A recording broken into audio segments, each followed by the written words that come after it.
All right, welcome everybody to another episode of the Rags to Riches show. I'm the Ragman, and I have a few guests on. I'm going to let them introduce themselves. So, Fuquan, go ahead and tell the people about you. Fuquan Bilal, Energy Capital Fund. We invest in alternative assets, which is paper, mortgage notes, and also real estate. I've been investing in real estate for about 21 years now, and my heart is still on fire for it. Mike Teague. Good evening, everybody. Internet entrepreneur, performance trainer, media personality, and investor. And I'm happy to be here. I want to say good evening to Juan, Timmy, and Chris. Always a pleasure. And Elvin, thank you as always, sir.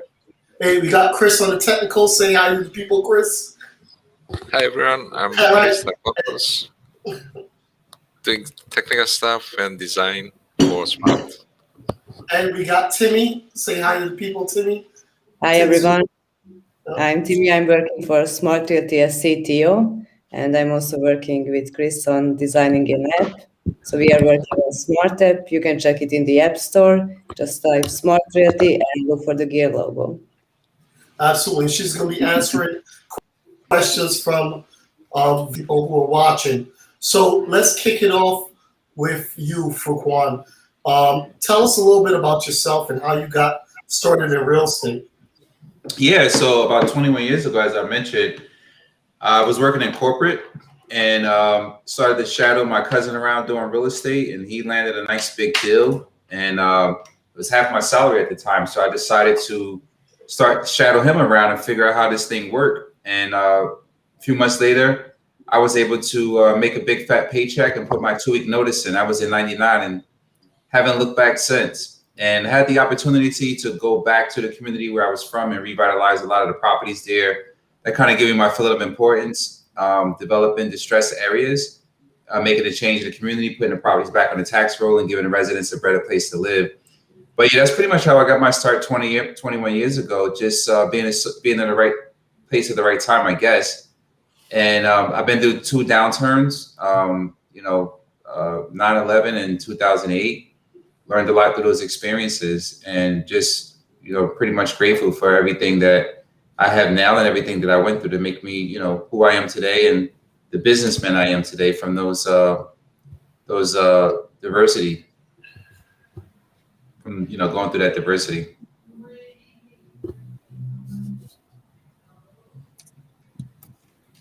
So for Quan, I'm impressed, man. And it's interesting how things work together, because I've been watching literally all week long DJ Envy and his partner, who they call his organization New Jersey Flipping, and they say he's the landlord of Patterson. So my question is, in terms of developing urban areas, what is your strategy for that, and what is your passion with regard to that?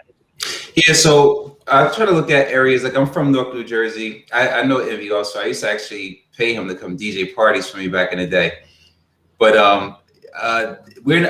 they're in Passaic County, and the area I invest in is not too far from there, Essex County. I used to do a lot of stuff in Passaic County. Most of this stuff is in Essex County, where I'm from, Newark, New Jersey. And I look at areas that have a lot of blighted properties and dilapidated properties, whether it's through burnout, whether it's through properties that was passed down to family and they couldn't maintain it because of taxes in arrears. So I try to go in and acquire those properties and revitalize them. So it's a need for that in the community. It's a need for people to have home ownership. Right now, we have a mass exodus from New York coming over, buying up a lot of properties, increasing the value. And what that's doing now for the community is giving those people who own their house for 15, 20 years an opportunity to refinance and pull money out to do it, get the money they need to move forward.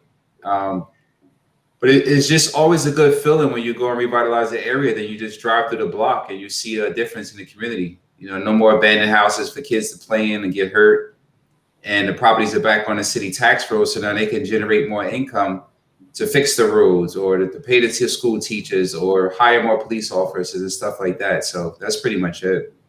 You have the wheels turning. And I think John Bryant, back in the LA riots in 1992, He started Operation Hope, I believe it was, and he said his line, his motto was, "There's nothing wrong with doing well by doing good."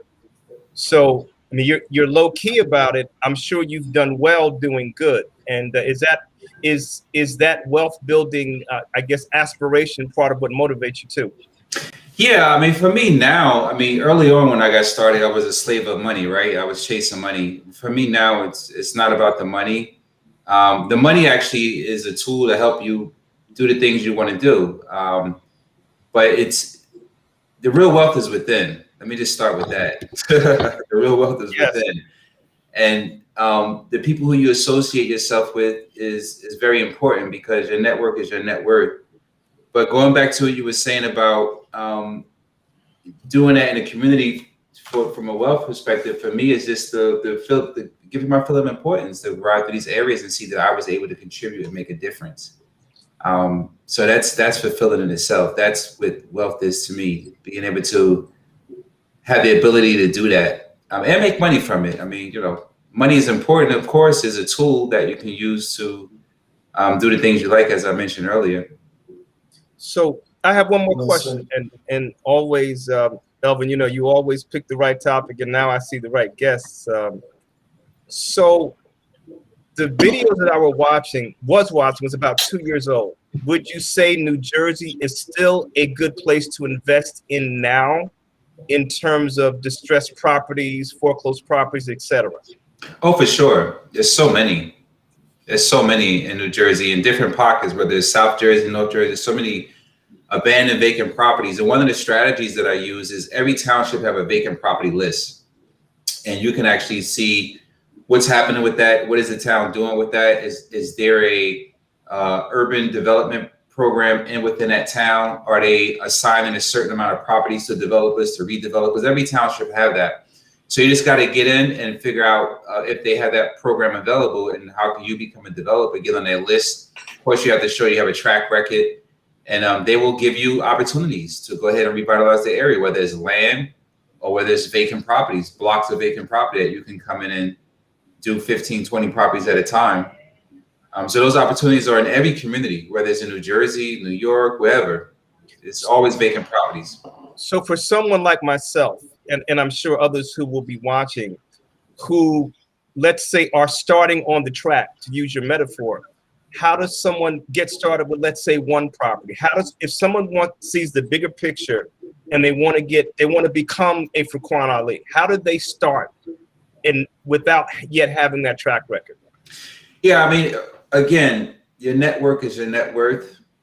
Getting around the right people, and you have to be passionate about it. Like, if you're doing this for money, you're not going to go too far. Of course, you need money to be able to survive, but you should do it with the purpose, and is what's going to drive you and give you the desire to do it. Then the money will come.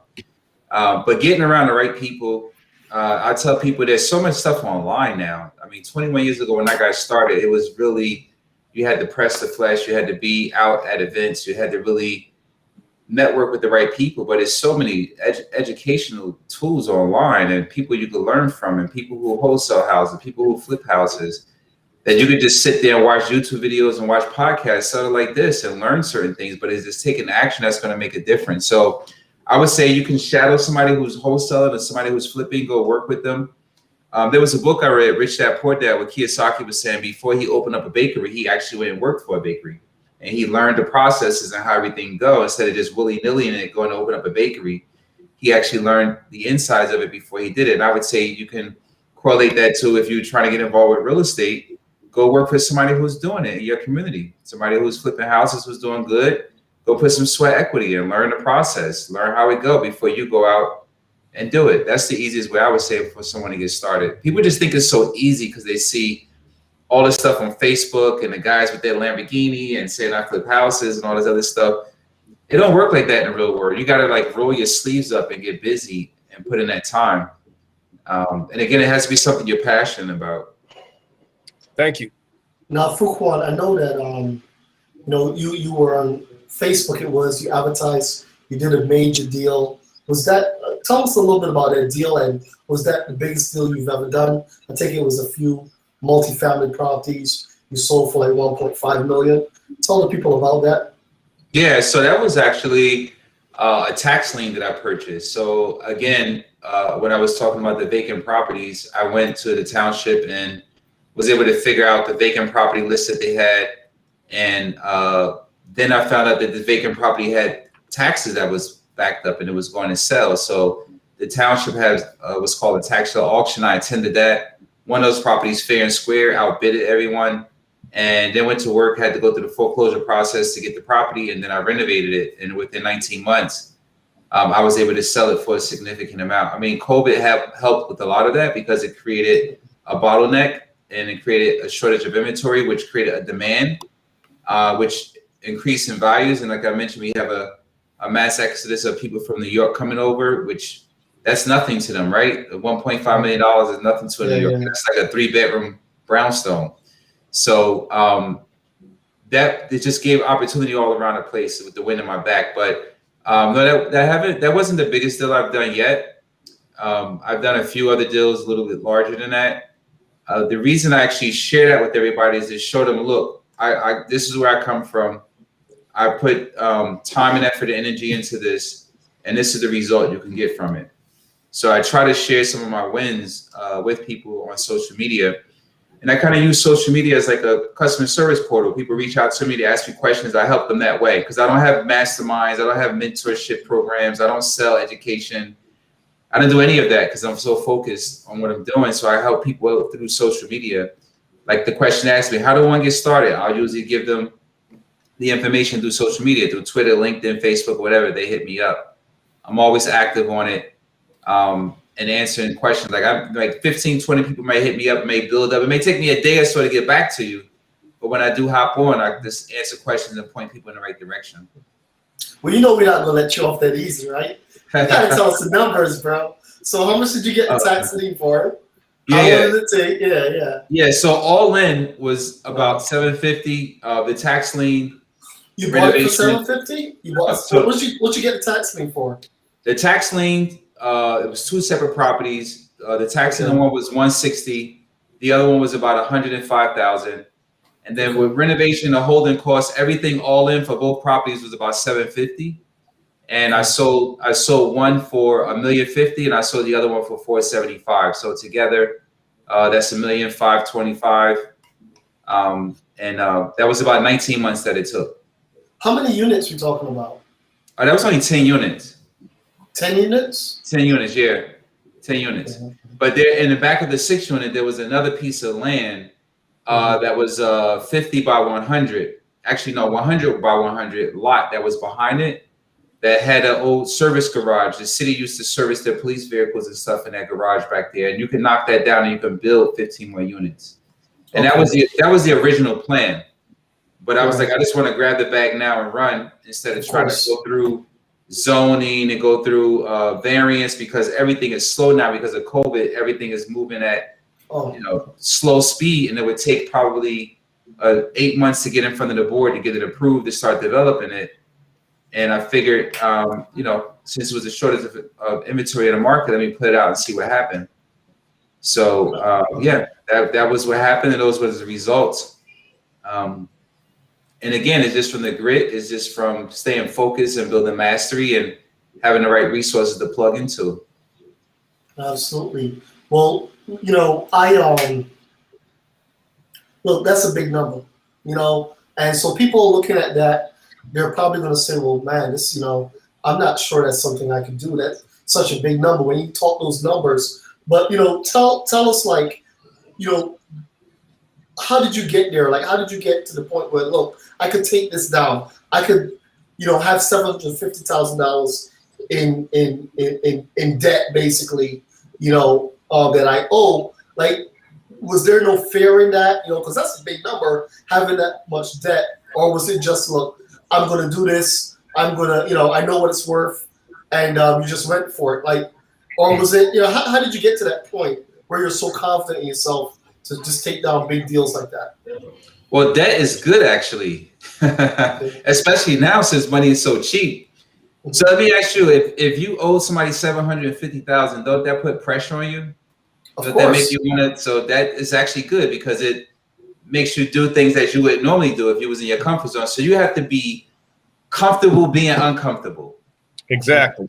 Right? And then that kind of pushes you. You always have to go outside of your margin to be uncomfortable, because it pushes you to do things that you wouldn't normally do if you were comfortable. A lot of people just want to be comfortable. I always want to be uncomfortable, right? So for going back to the finance piece, though, just being in the right circles and being around the right people was able to connect me with certain lenders and certain people that will lend on the asset. You don't even have to really have to have perfect credit to put yourself in a situation like that. You just have to present the deal to a lending institution where it makes sense. So if you get hit by Amazon bust, they can actually come in and take over the deal and, you know, continue to go.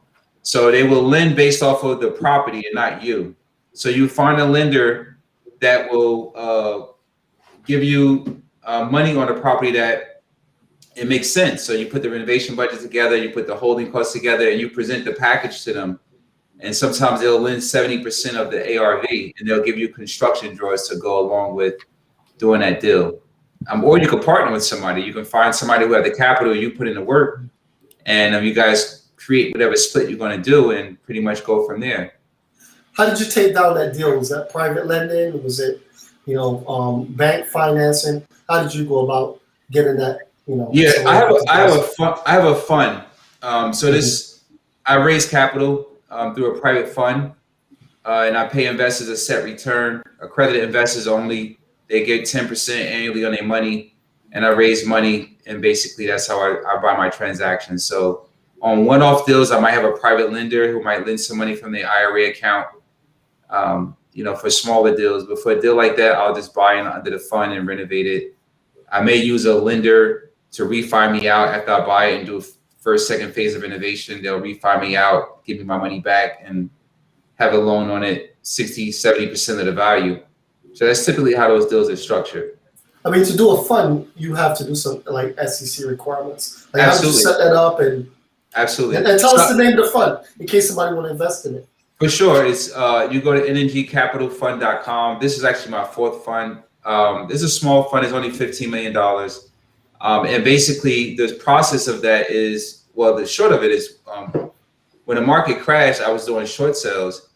And at the time, my son was 12. No, my son was 8. I'm sorry. My son was 8. And he basically heard me arguing with the negotiator on the phone, trying to get a short sale done. And I was like, man, these banks don't want to give you a break. They don't really want to give a homeowner a chance to do anything. He said, why don't you become the bank? And I was like, that's impossible. With that, he said, everything is possible. Like, how is that impossible? Wow. Okay. Wow. Now I gotta do something. So now you gotta give him something because my 8-year-old son at the time. Wow, he the bank. And he was 8 at the time. He's 18 now. He'll be 19 soon. But I started to research, and the first thing I came across was how hedge funds operate, right? So hedge funds basically, they create a vehicle where people can invest in a vehicle, and then they take that capital and then they deploy it into assets that will give a return to the vehicle and then ultimately give a return to the investor that's in that vehicle. So I went that route and learned about a private placement memorandum. I consulted with an SEC attorney, $350 an hour at that time. Now he's like $500 an hour, but at that time it was $350 an hour. And he just gave me the blueprint. He said, this is what you need to do. You don't need any special licenses or degrees or anything.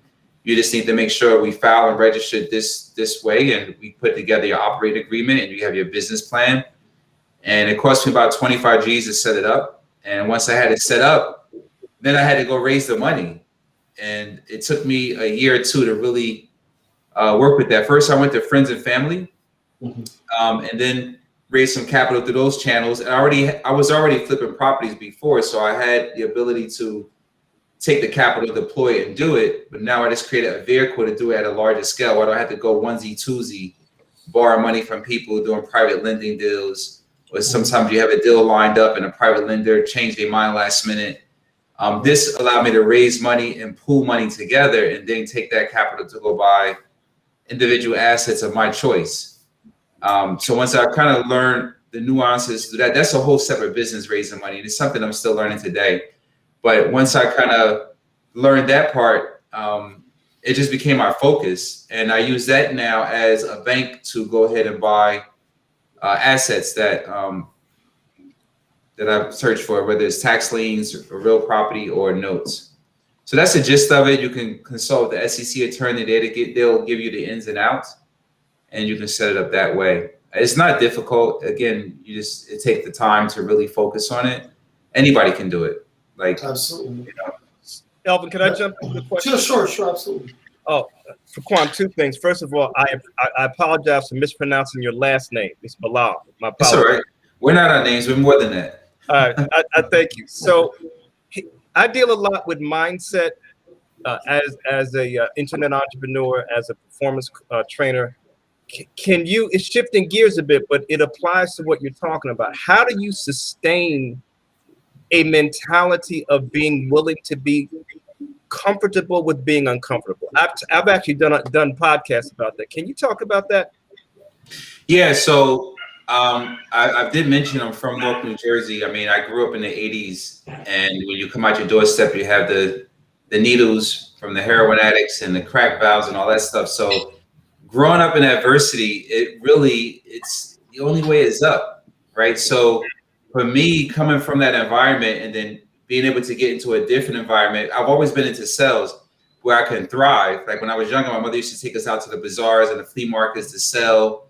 We grew up in an Islamic community, so we would go out to different events and sell incense and scarves and hats and all that stuff. So she actually instilled into us, the mindset of being a businessman at a younger age. I remember at like 11, 12. So that's what really made me fall in love with sales. So when I was able to get out of that environment, I had to educate myself. I read a really good book by Maxwell Maltz. It's called Psycho-Cybernetics. That's a really good book on mindset. And basically through self-education and again, being in the right environment, I kind of learned that everything is mental, right? Everything. Yeah, everything is mental, right?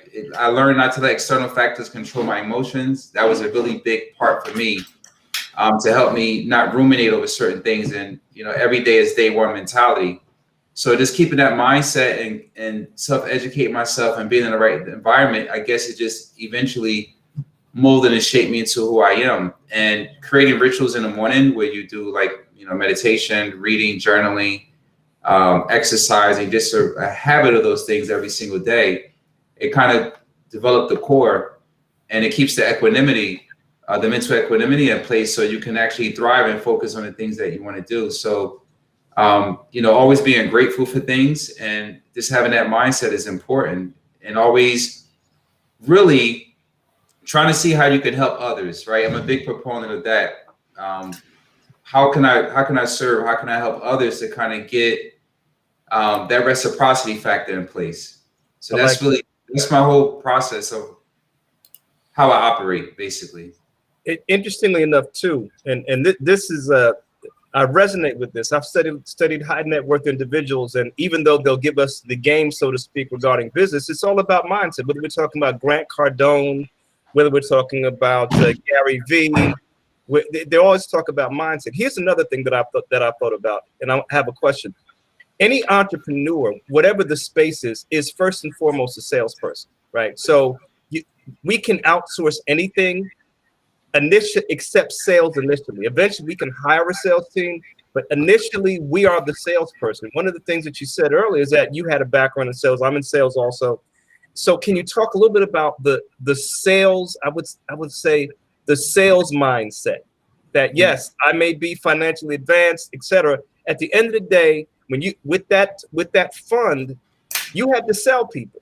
And so can you talk about the sales process? I guess that's the best way for me to ask the question. Yeah. Yes. And also, like, how did you use those sales to pull off, getting people to lend you $15 million? Because I definitely people want to know about that. Yeah, again. So.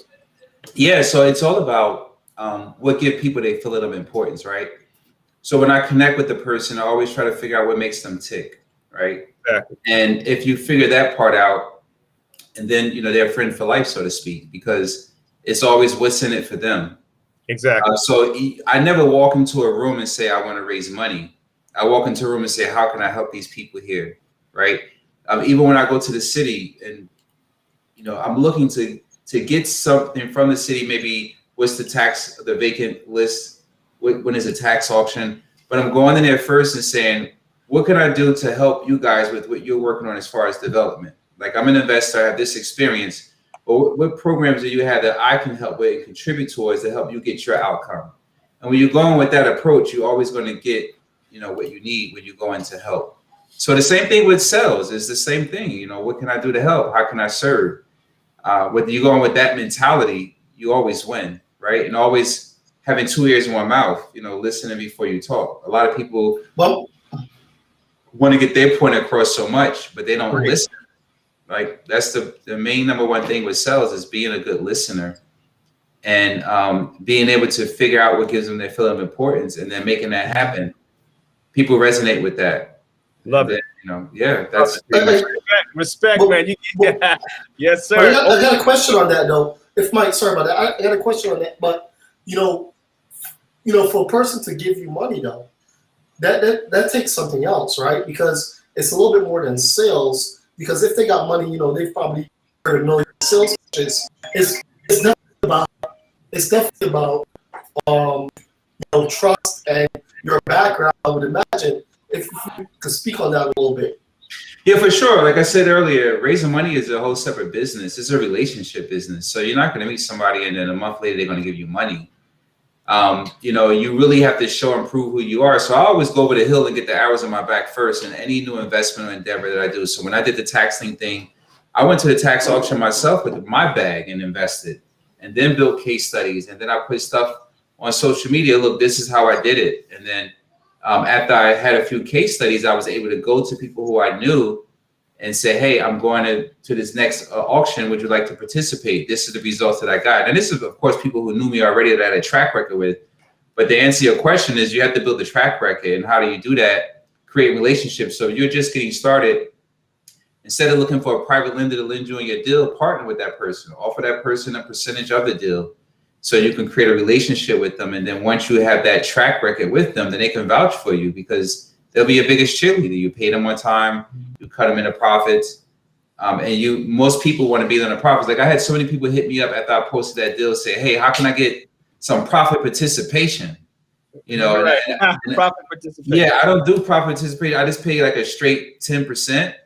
But people see those numbers that big, they're like, I want a piece of the action. But, you know, if I was starting off in the beginning, I would have had to do that. But now that I have a track record, I could just have the person be the bank and lend me money and pay them a nominal interest percentage where they're happy and they can grow their money, which is somewhere around 10%. And I don't have to give them half the profit. But, you know, some models you have where you get us getting started, people don't know you. The way to make them move a little bit quicker is by cutting them into the profit. It was a profit share model because now the risk is down a little bit because they're getting a bigger piece of the action, but they could be your biggest cheerleader also. So you don't have to score a home run in the first few. You can use the first few deals to build your track record and build those relationships. And then, you know, you get referrals from them. Hey, do you know somebody else who might, you know, want to make those returns that you're making? Let's bring them in and let them partner with us on the next deal. And then it just happens over time. It's a relationship business, and it happens over time because people are going to lend to people who they know, like, and trust. And they're more so going to lend. They're going to give you money based on you and not what you're invested in. Now, sorry. Go ahead, Chris. Go ahead, Mike. Yeah, I was going to say, and Elvin, thank you. I was going to say, so much of what you're saying rings true regardless of one's industry. You know, we do business with people we know, like, and trust. George Foreman is famous to have said, when I buy a pair of sneakers, I don't buy the sneakers, I buy the salesperson. And I think for Quan, what is most important, I think for the Gen Z and millennial generation, what you're stating it and talk about it more. It's a process, right? Like Meek Mill said, I'll delete the expletive. Like Meek Mill said, there's levels to this. I mean, 21 years of consistency is a long, long time. And so people see you now, right, with the success. Not to say you weren't successful before, with the $1.5 million deals, let's say, with the $15 million real estate fund, you know, but you had to start somewhere. So can you talk a little bit about your start for those who don't understand that, yes, there is the outcome, there is the payoff. You start somewhere, and you got to be consistent to build. Yeah, I just want to keep mentioning it that those numbers are very small. Like, I guess for somebody who's not into real estate and looking at that, 15 million is not a lot of money. Like, I would, for me, $100 million fund is like, okay, now we're talking. $15 million to me is like, I'm still just getting started. Even though I've been doing it for 21 years, that just only mean that, you know, people trust me with $15 million of money, you know, to manage. But I know my self-worth. I can manage more than that, but that's pretty much really where I'm at now and today. So I don't want people to look at that and say, that's small. People should be looking at running $100 million fund, right? So, you know, that's the one to put that out there. But your question was your process, you know, get into that. So it's really creating mastery, right? There's a great book by Gary Keller called The One Thing, and I would tell you guys to read that book because it's really good. It just really teaches you how to drill down and focus. That's important, to have focus and clarity. A lot of people get caught up with the shiny object syndrome. They want to do wholesaling. They want to do this. They want to do that. And they really don't go deep. They just go wide. And then they're a master of none, right? Jack of all trades, master of none. So staying focused and building mastery and developing processes and systems, getting educated year by year by year by year by year. I just actually implemented something in my company called EOS. It's the Entrepreneur Operating System. And it talks about everybody being on the same page, speaking the same language, because you have in some companies, this person do it this way, this person do it that way. So that goes back to what I was saying, systems and processes. If you create that, then it allows you to create mastery and allows you to scale. And you should always be scaling to be better. You know, scaling to be better instead of scaling to be bigger. But I mean, it wasn't 21 years of joy. You know what I'm saying? It was some painful days, some ups and downs, especially when the market crashed. I lost $2 million of my own money in 2009. I paid all my investors. I didn't file bankruptcy. You know, I lost money that I had in deals and literally had to start, you know, from scratch. But that was the best thing that happened to me because I'm way past that now. And I learned a lot from that. But I would just say, try to create mastery, develop processes and systems so you can scale. And, you know, just be transparent, be honest with people. My 3 core values in my company is performance, accountability, and transparency. And we live up to that, you know, each and every day. And when I hire based off those core values. When I fire based off those core values. When I look at business strategies, I do it based off those core values. So it's important to have that as your foundation in order to grow. I got a question. I got a question for you. So what are some of the lessons that you learned? You know, you mentioned, you know, learning some lessons, especially from the last crash. What are some of the lessons you learned and some of the things so people could avoid not making those mistakes? A mentor, you know, finding a mentor, I think is important. A lot of people don't want to spend the money to have a mentor, but when you have a mentor, what you're paying for is speed. Yes. You're paying for somebody who have experience, somebody who can help you, you know, through the pitfalls. And a lot of people don't realize that they want to do it on their own. I was like that too. I'm just going to go to Barnes and Nobles. I don't even know if they're still around, but because Amazon is everything. I'm gonna go to Barnes and Nobles and buy a book, and I'm gonna figure this out myself.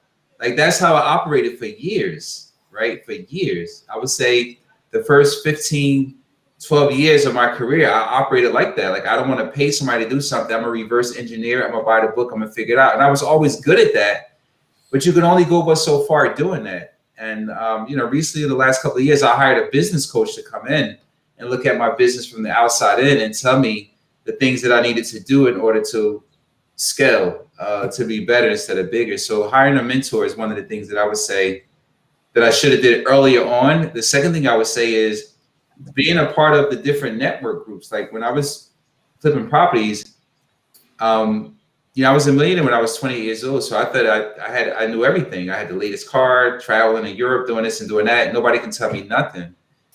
But I wasn't connected in the crowds where they was forecasting markets, where they was talking about things that was happening, like the real estate REIAs and stuff. That's what I'm talking about. I wasn't part of that.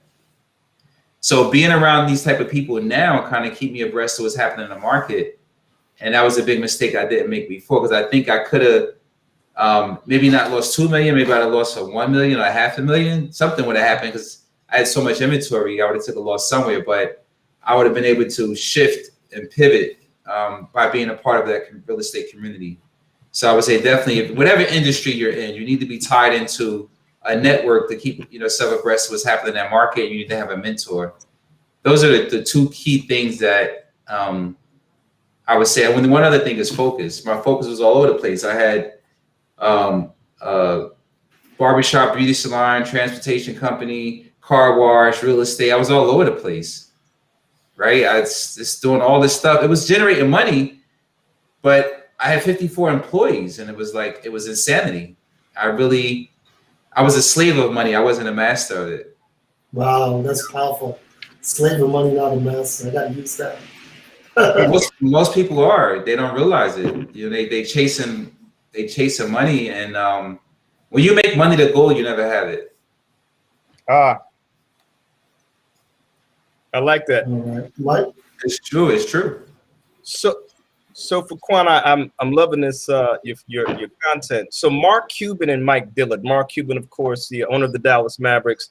Mike Dillard was really a guru in the internet marketing space back in the early 2000s. They both talk about the importance of skill set. So we have a guy, Mike Dillard, who's probably earned with his business about $60 million. Of course, we know Mark Cuban's a billionaire. In real estate, what's the skill set? Like if you imagine a toolkit, what are those tools that constitute the skills that the real estate investor needs to have starting off? Yeah, so somebody, of course, who's good in sales. I would say if you was looking at a profile of somebody who's like a profile as a captain. I'm really big on a predictive index as a system that most corporate companies use when they hire people, and they take these questionnaires and they kind of give each person a profile, captain, maverick, stuff like that. So I would say somebody who's a captain is a goer, a doer. Somebody who's going to take action, grab the bull by the horns and go. And just having the right people in the right seat. So the skill set would be somebody who's an action taker, somebody who's green, who's willing to be able to learn and adapt. I mentioned sales already. Somebody who's good at sales. I would say those are the key things. Somebody who's willing to listen more than they talk. They're always going to be willing to learn. And I would say pretty much that's it with real estate, because if you have those key elements, the sky's the limit where that person who have those skill sets can go. Of course, if you're talking like technical tools and stuff, learning Excel and all this other stuff, that's a necessity. But a lot of that stuff you can learn online now, and that's any green person who's hungry can do that. I don't know if hunger is a skill, but definitely somebody who's hungry. I think like Les Brown said, you got to be hungry. Yeah. Hey, yes, I agree, and I think skill set is so vitally important. Listen, mindset, skill set, right? And two, I want to commend you, and Elvin, this is more of a commendation of the question. I want to commend you for hiring a business coach and hiring a mentor. And I think we can't do things on the cheap, right? And Diddy, he's going to be a billionaire if he's not already, right? Ray Dalio, who many have argued has the most successful hedge fund in history. Diddy reached out to him, and that's his mentor. So we all need somebody at the next level to help us get to the next level, because in a real sense, as you said, it slows down the trial and error process. So how would one go about finding a mentor in their chosen space? Yeah, there's so many out there nowadays. Depending on the sector you're in, it's so much information online you can find, and you can just tap into different people. Oh man, it's so much stuff out on social media now where that's pretty much easy to find. You just have to make sure you vet that person out to make sure it's just not someone who doesn't share the same values as you do. So that's really simple. It's just whatever industry you're in. If you're in those networking groups, or somebody who you admire, figure out if they have a mentor, and what services do they charge. There's a bunch of different companies out there that will do business coach and mentorship programs. So it just depends on what industry you're in. I'm pretty sure that you can easily find someone that you can vet out and figure out they're the right fit for you. But it's definitely a necessity because you need somebody to keep you accountable to help get you to the next level. You got to have that accountability partner in place. Love it. Thank you. All right, absolutely. So this is very good, man. Good information. And, you know, I'm very proud of you because, you know, I've been watching your career for a long time. I think we met probably about 15, 16 years ago when you were, I think you were pushing notes then. And one of the audience had a question about notes. Timmy, if you could ask that question. Yes, so how to buy mortgage loans, that was the question. Yeah, I mean, there's forums and LinkedIn. There is a bunch of stuff online. There's one company called paperstack.com, S-T-A-C, paperstac.com. And it's like an exchange site where you can buy one-off notes. But before you buy, you definitely want to get educated. I'm going to type here in the chat. A buddy of mine, he runs a mentorship. It's called fixnotes.com. I think that's it. It's Fix Notes or Fixing Notes, one of those. My buddy, he runs that, and basically he has like a mentorship program. It's fairly cheap. It's like less than $100 a month, but it's some high level people in there coming to share their experience. I'm a part of that mastermind group. They do it the first and third Wednesday of the month. Sometimes I attend the call to learn stuff myself, and sometimes I attend to add value to the call as well. But get a part of a mastermind group and learn about it if you don't already know before you go and deploy your capital, because you can't lose money. So you definitely want to be educated before you start going and buy notes. Absolutely. Yeah. I mean, you know, one thing about the notes, I think the first note I purchased was a second mortgage. And, you know, that's a long story. But I remember I negotiated the note. It was such a great deal. And the lady who we were trying to work with at the time told her attorney about it. And the attorney back-ended us and went and bought the note, you know, because we're getting the note, I think, for $2,000, like $100,000 note. Just ridiculous numbers, like, you know, unimaginable, right? And I'm sure you've seen crazy deals like that. Tell us a little bit about some of those note deals that you've seen where they've tremendously reduced the amount of the note. Yeah, I don't know about tremendously reducing the amount of the note. We never reduce principal, but we've been in opportunities where, if you're talking about reducing as far as buying at a discount. When you bought it, bought it at a discount. Yeah, we purchased, one story is I purchased, because I always purchase in a pool. That means a bunch of notes in one bucket. And this particular house, there was a fire at the house, but I bought it in a pool, so I kind of zeroed it out.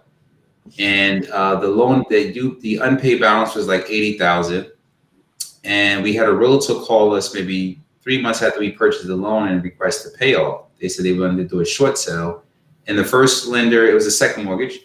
The first lender was only going to give us $3,000. So we went through the whole process that I used to go through. Okay, send us the HUD, send us the payoff from the lender, because usually when you do a short sale, the first they give you a short sale pre-approval. He couldn't produce that. And the person in my office, he offered up to like $15,000.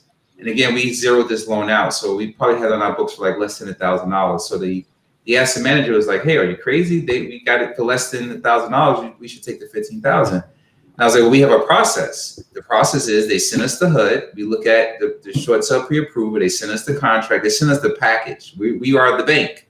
So they're supposed to send us the package just like they would do. He couldn't produce. So I found out who the title company was. I called the title company and found out that it was actually an insurance claim. The father that lived in the house had died because there was a fire. He died of smoke inhalation, and his life insurance was paying off all the mortgages on the house. So they had access for a payoff, which was at the time, I bought the note for 80. It was 80,000 UPB, or was into it for less than 1,000. The payoff was like 110,000. So we gave her the payoff, and we got paid the 110,000 from the insurance company on a note that I purchased for like less than $1,000. That's the biggest lottery payday ever. I don't know what's the return on that. I don't know what the return is on that. It's too many zeros. It's called infinite. Too many zeros, man. But wow, these are, you know, and But that this doesn't is like- happen. That doesn't happen every day. I don't want people out there thinking, "Oh, let me go get Right, $1,000." right. That doesn't happen every day. That's of course. You got to be like in the position, you know, like if you're grinding and grinding, eventually you come across those unicorns. You know, talking about going big, I want to just show something here on the screen. See if you can pull it up. Yeah. So you know what about when I met you about that time? Me and my brother used to drive something called the Rag Bug. I don't know if you remember that. Had We Buy Raggedy Houses on the side. I don't know if you ever saw it. Driving around Essex County, and you know, we were ready to franchise our company. We were like working on that. That was like we had built the systems and everything, put it in place, and then I think it was $500,000 was what we were told we would need to go nationwide. So we were saving for it, and of course, you know, the crash happened.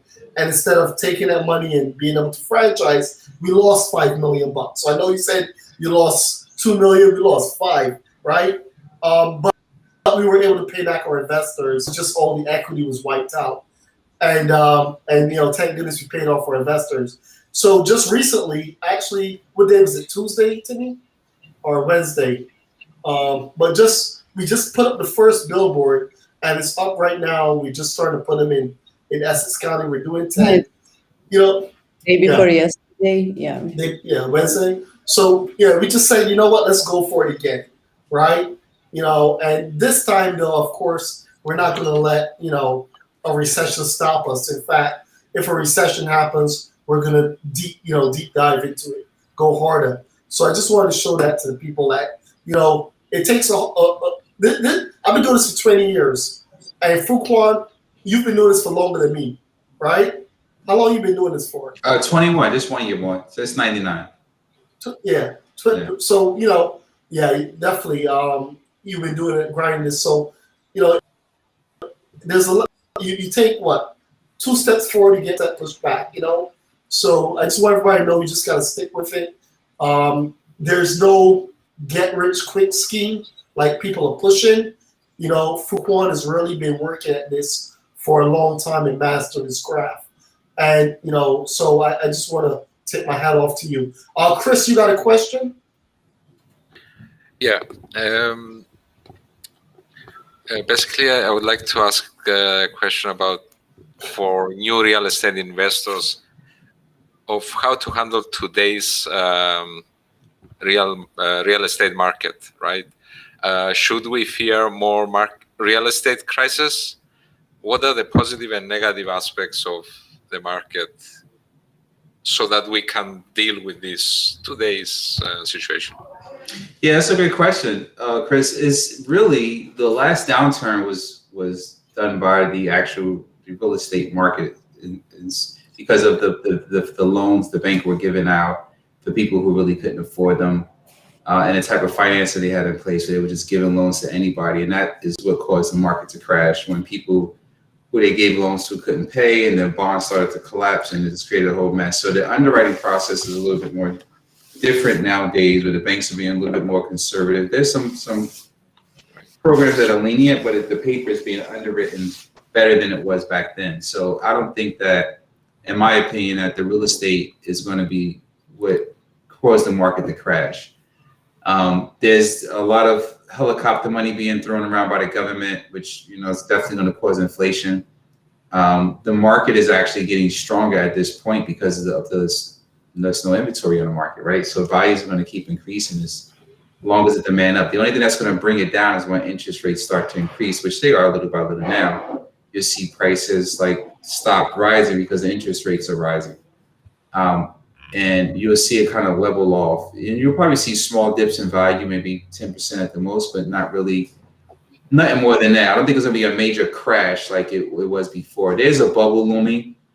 And I say that because of the foreclosure moratorium, and everybody is saying, when is that gonna pop? Is it going to be 2 years, 3 years? I think we have a good, strong 4 or 5 year run, and the reason I say that is because of how the economy is continuing to be stimulated. And with the current administrator in place, they're going to have all these programs, and they're going to offer landlords money, banks money. They're just going to keep, quantitative easing and printing money. So I think that it is probably a good 4 or 5 year window before we see anything, and probably foreclosures will catch up by then. But the amount of inventory versus what is in foreclosure, it's going to take time to catch up. So I don't think the inventory is going to catch up to the demand. It's going to take years for that to happen. So I think the market is going to stay strong for a bit. Now, nobody knows that. Nobody expected COVID to happen. So if there's another virus that comes out and slow things down, I think more so the retail market is being affected, the restaurants and things like that, the real estate that's in that arena, people are being affected, the senior home living care facilities and all that stuff. That sector of the real estate business is taking a hit, but the regular affordable home, low income housing, it's on a boom, especially in the markets where values are less than 300,000 or more. Florida, Ohio, those areas, they're really good. The Carolinas, Fuquan, I have a question. When the market crashed, everybody wants us to celebrate the win. How did you respond to that? How did you recover from that? Are you talking about COVID? I'm talking about the market crash. 08. Yeah. So how did I respond? I didn't respond. I didn't know how to respond. It was the first really big downturn because the real estate was 80% of my income generated. So I told you I had all these other businesses, and the real estate was feeding those businesses. So I was in situations where I had like 7 closings lined up, and then one after the other, it was like the plug getting pulled, the lender not financing, no more financing available. It was crazy. So I didn't know how to react. I kind of just sat on my hands and didn't know what to do. And it took me some time. I was still liquidating stuff and trying to work out the issues that I had over the next couple of years. And I didn't really pivot until like a year and a half, 2 years later, when I started to do, get into understanding notes, and I still was doing short sales. But how I came back from that was really going deeper within to myself. And that's when I started the foundational work, the meditating, the journaling, the exercising, and really changing my mindset. I think that was really how I bounced back and started to put myself around other people, positive energy, not negative people, and everything else. I think that's what kind of made me grow, because I put myself in a position where I was uncomfortable, being around different type of people that was way more successful than I was. When I would walk in a room and be like, I don't belong here. I continued to go to events like that, which eventually molded and shaped me to want to become more. So that's how I changed personally myself. And, just with research and development, I really was trying to really figure out, trying to build a defense mechanism. And I just went hard, right? It's like I call it PTSD. Like it's weird to explain it, but once you go through what I went through with that, with the divorce and everything else and losing the money, that was really like a wake-up call for me. It was like a punch in the face, and I never want to see myself there again. So it became like 25 ain't no breaks nonstop. Just go and go mode all day long, waking up ready to go. I remember actually the funny thing about you speaking about that situation. I think it was around 2010 or 2009, something around that time, where I spoke to you once. I was on I had a list of defaulted loans or something, and I think one was your wife or ex-wife at the time, and I spoke to you about it. I think I messaged you about it, and you said, "No, don't worry. I'm gonna get rid of that default, that mortgage, right?" You said mortgage. I'll wipe that mortgage off the property. And I said, "What? How are you gonna wipe the mortgage off the property?" I think this is probably when you had a situation, and you You said, no, man, I'm gonna get rid of that, you know. And I went ahead and I was like, man, what's he talking about? He said something about forensic audit. So I went ahead, after you told me about that, I think I went ahead then and started studying how to do forensic audits, and, you know, with some loans, taking them off the properties, etc. Can you tell me a little bit about that? Do you remember that situation? Absolutely, yeah. Because I actually learned that from you telling me that. I went ahead and studied it after that. Yeah. Yeah, that was prominent in that area. So when the market crashed, there was a group of people who was trying to reverse engineer the 424B5 perspective. So it was a REMIC, a real estate mortgage investment conduit, that the banks will pull these loans into, and then they would create these bonds and they would sell bonds. And it was like strict rules that they were supposed to follow. And if your loan was in that pool, you can really do like a forensic audit to figure if your loan was in that pool, if it was securitized, if it was sold. So if it was within that pool and it was securitized and sold, certain parties didn't have the right to foreclose. So I began to understand that and begin to follow that and investigate that. And then I went actually and got certified. I went to Chicago and got a certification in it. It was forensic. Yeah, I went through that whole process, and I learned about that. And then I started to help people. Like I was saying, you know, helping people. I started reaching out to people who was in trouble, started to help people. And that's when I was doing short sales. And like, well, you really, you know, if they don't have the original paperwork, that was number one. You know, let's write a letter to them and see if they have the original documents. Because if they don't have the original documents, game over. You know, then if they do say they got it, okay, let's send them a letter to have them proof it. And then you have the right to have them send it to an attorney, and you go there and examine your documents. So because they was using mirrors and they was recording it through the black cloud. So because it was never recorded at the county level. Right. So you would originate your loan with one party, then they would sell it off to like so many different people or break it up. It was never recorded into the system. So they had to show there was the holder in due course. You know, so when they couldn't prove that, then you had the right to do what was a mortgage litigation and fight it to have the mortgage quiet title off the quiet title of the mortgage. A lot of people didn't even know that. A lot of people still don't know that now.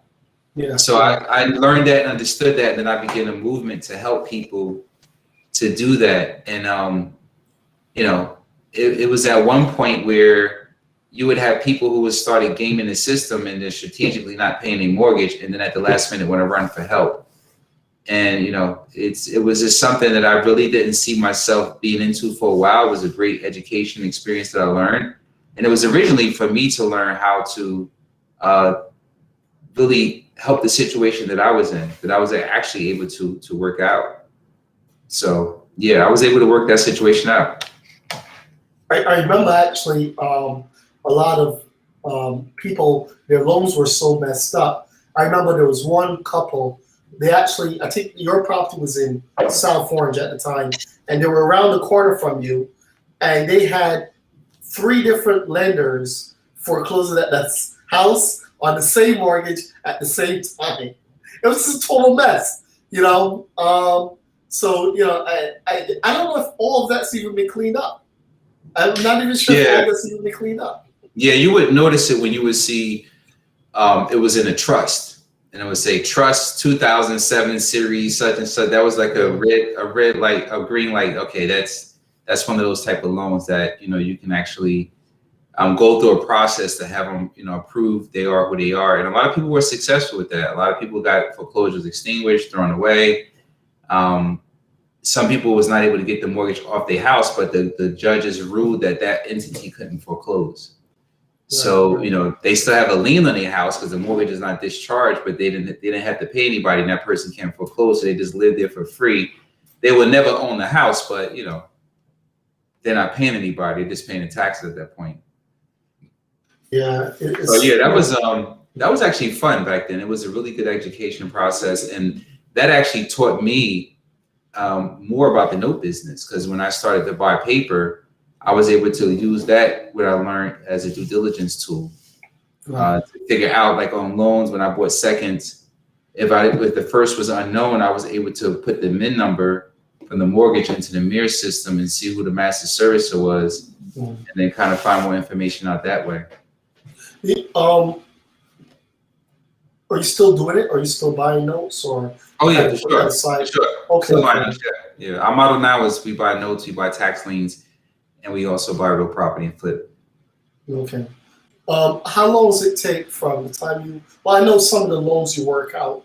Now, what's more profitable? Is it more profitable get the loan at a discount, work out the principal payments with the borrower, or is it better just to get the property and reflip it? What do you find is more profitable and more stress-free, less risky? What are your thoughts? Yeah, exiting through the homeowner is always profitable.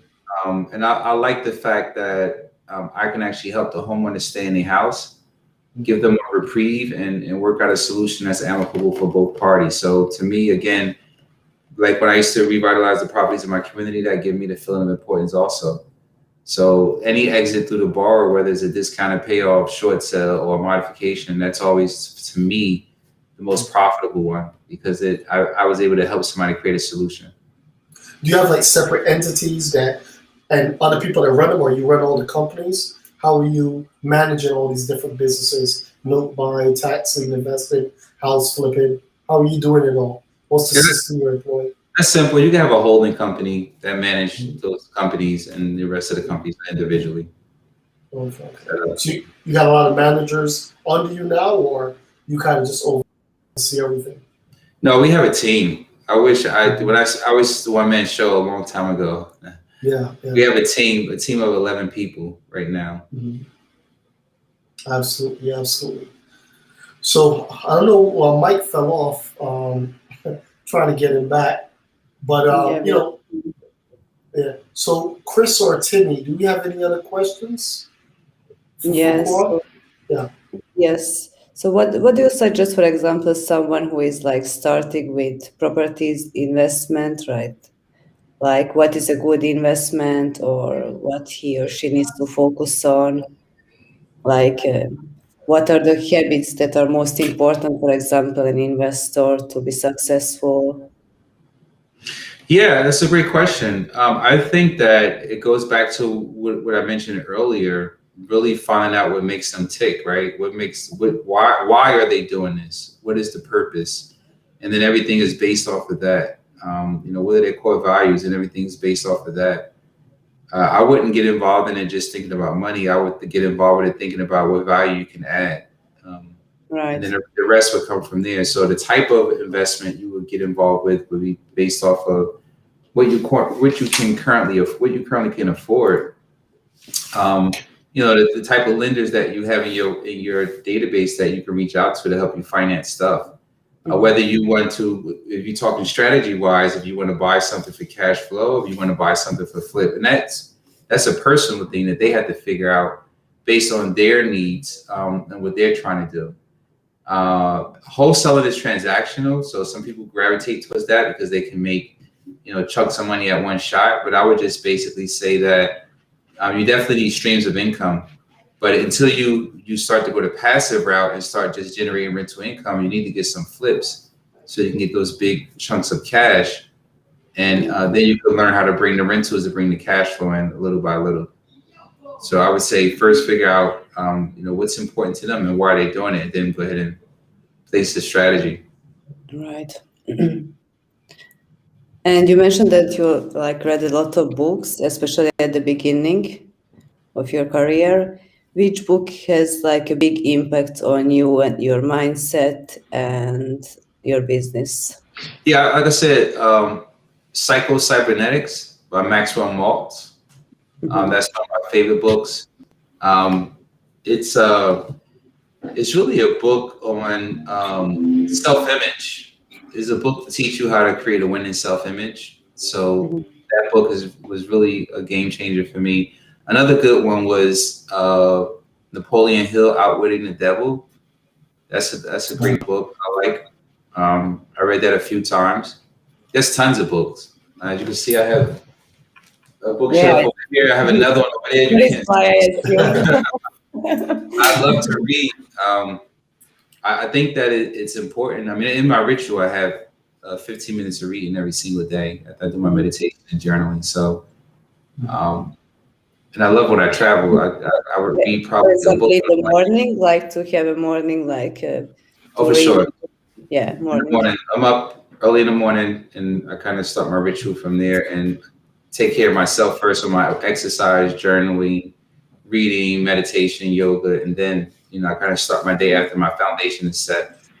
And that helps keep the mental equanimity in place and starting the day off right. Mm. Yeah, that's a great habit. Yeah.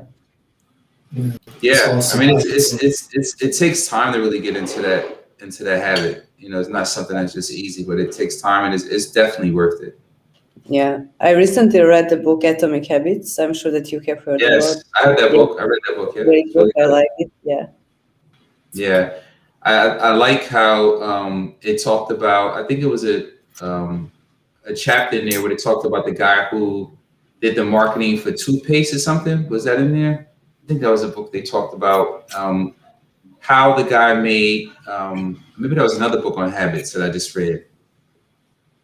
Yeah, I don't want to go off to a rabbit hole on that. I don't want. Yeah.